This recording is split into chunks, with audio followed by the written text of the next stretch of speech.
10월 31일 오늘의 성경 일독 본문은 누가복음 21장에서 24장까지입니다.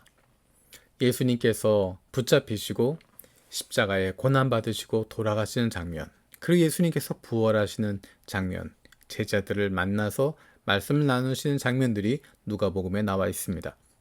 특별히 누가복음의 내용이 끝나면서 다음 책인 사도행전으로 연결되고 있습니다. 누가복음과 사도행전이 연결되어지는 축은 성령을 기다리라 라는 말씀입니다. 성령을 기다리라 라고 하는 말씀이 중심이 되어서 누가복음과 사도행전을 연결하고 있습니다.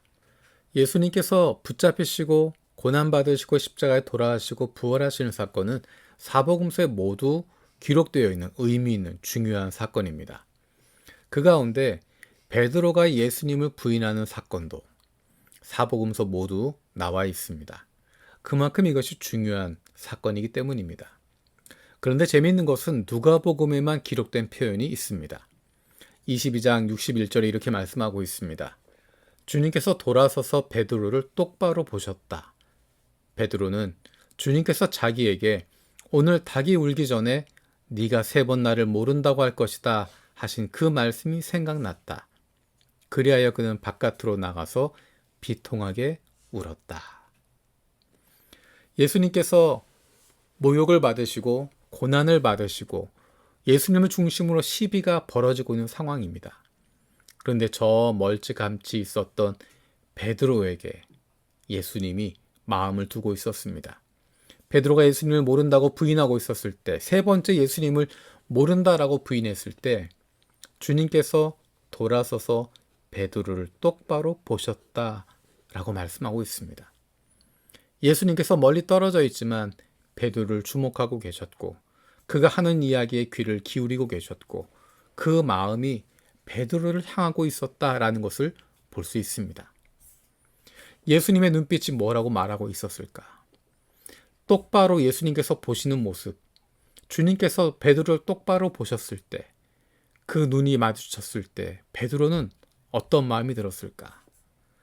성경 말씀대로 베드로는 예수님이 자신을 똑바로 보시는 것을 보면서 주님께서 하시는 말씀이 생각났습니다. 네가 오늘 나를 3번 부인할 것이다. 그래서 그 생각이 나서 바깥으로 나가서 비통하게 울었다는 것입니다. 그런데 베드로가 이 자리에서 기억하지 못했지만 예수님께서 그에게 하셨던 이야기가 한 가지가 더 있었습니다. 그것은 22장 32절에 있는 이야기입니다. 그러나 나는 네 믿음이 꺾이지 않도록 너를 위하여 기도하였다. 네가 다시 돌아올 때는 네 형제를 굳세게 하여라.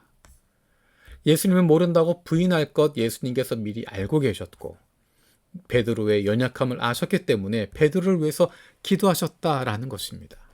그리고 그에게 말씀하십니다. 네가 다시 돌아와라. 네 형제를 굳세게 하여라. 예수님을 부인했던 베드로, 놀라운 것은 베드로가 예수님이 십자가에 돌아가신 이후에도 제자들의 모임에 함께 있다는 것입니다. 그가 떠나지 않습니다. 그는 마음이 불편했을 것입니다. 쉽지 않은 자리였을 것입니다. 그럼에도 불구하고 베드로는 제자들과 함께 있는 그 자리를 떠나지 않습니다.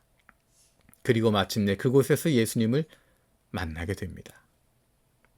또 한 가지 재미있는 것은 예수님을 만났지만 그는 그의 인생을 어떻게 살아야 할지를 모릅니다.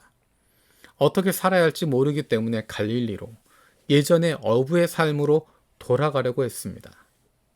하지만 갈릴리로 돌아갔던 그가 다시 예루살렘으로 제자들에게로 돌아오게 됩니다. 왜냐하면 갈릴리에서 예수님을 만났기 때문입니다. 예수님을 만나러 갔던 것이 아니라 어찌할 바를 알지 못하고 예전의 삶의 자리로 터덜터덜 내려갔는데 거기까지 예수님께서 오셔서 베드로를 만나주신 것입니다. 실패하지 않는 사람은 없습니다. 좌절하지 않는 사람은 없습니다. 그런데 그곳에서 다시 일어선다고 하는 것 쉽지 않습니다. 베드로와 같은 경험을 했던 사람이라면, 베드로처럼 그런 처절한 실패를 경험했던 사람이라고 한다면 다시 일어선다고 하는 것 어쩌면 불가능해 가까울 수도 있습니다. 그런데 예수님께서 힘써 주십니다. 예수님께서 베드로를 위해서 기도해 주셨습니다. 성령께서 그를 다시 일으켜 주십니다. 우리는 우리를 위해서 늘 하나님께 기도해 주시는 예수님 덕분에, 우리를 붙잡아 주시고 세워주시고 격려해 주시는 성령님 덕택에, 아픈 마음을 만져주시고 안아주시는 하나님으로 인해서 다시 일어설 수 있게 됩니다. 이것이 바로 주님의 은혜입니다. 누군가 성공할 때가 아니라 실패와 좌절에서 일어나게 되는 때, 그때가 바로 주님의 은혜입니다. 성공을 위해서 필요한 것이 아니라 실패와 좌절에서 일어나기 위해서 필요한 것이 바로 주님의 은혜입니다. 우리는 그 은혜로 살아가고 있습니다. 우리에게는 그 은혜가 필요합니다. 그리고 우리 주변에 있는 이들에게도 필요한 것이 바로 주님의 은혜입니다. 살아계신 하나님, 주님의 은혜로 우리가 살아있습니다. 주님의 은혜로 우리가 다시 일어섰습니다.